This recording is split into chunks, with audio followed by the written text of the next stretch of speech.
Haramaya University.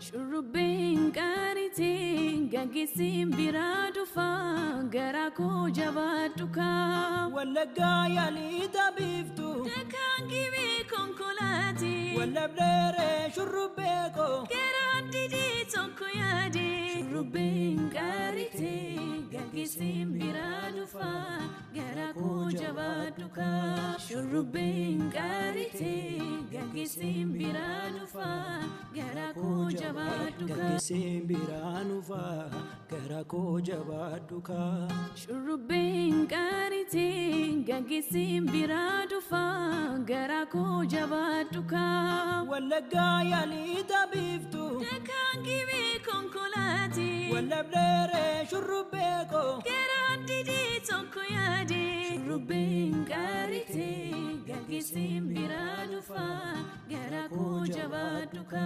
Shurubin kariti gagisim biradufa garako jabaduka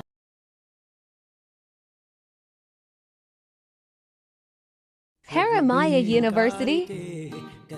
One of the common mistakes about reading is that aiming too much or focusing on numbers too much. I know reading tons and tons of books might feel you amazing about yourself and even maybe feed your ego a little bit. But in those scenarios, you need to remember the reason why you are reading. When we are reading something, we want to either enjoy the process, maybe reading fiction books, or if you are reading non-fiction books, we probably want to learn something, right?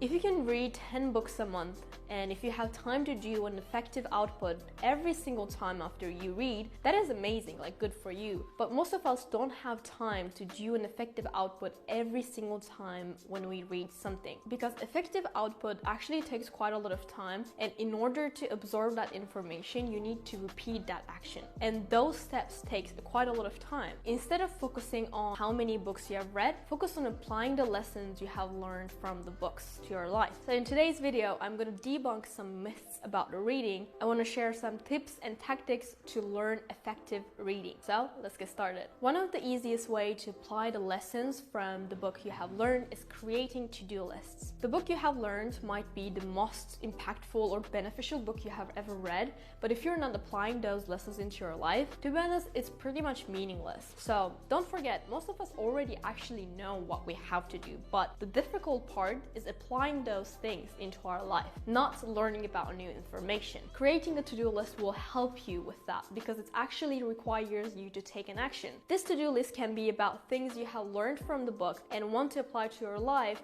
or maybe things you want to change in your life. So let's say you have read a book about productivity. Let's say there are like 5 tips. You have learned about them and you found them amazing, you know. Maybe this can be the solution to my problems. But if you're not going to apply them into your life, it's pretty much meaningless, to be honest. You know, tip 1, just write that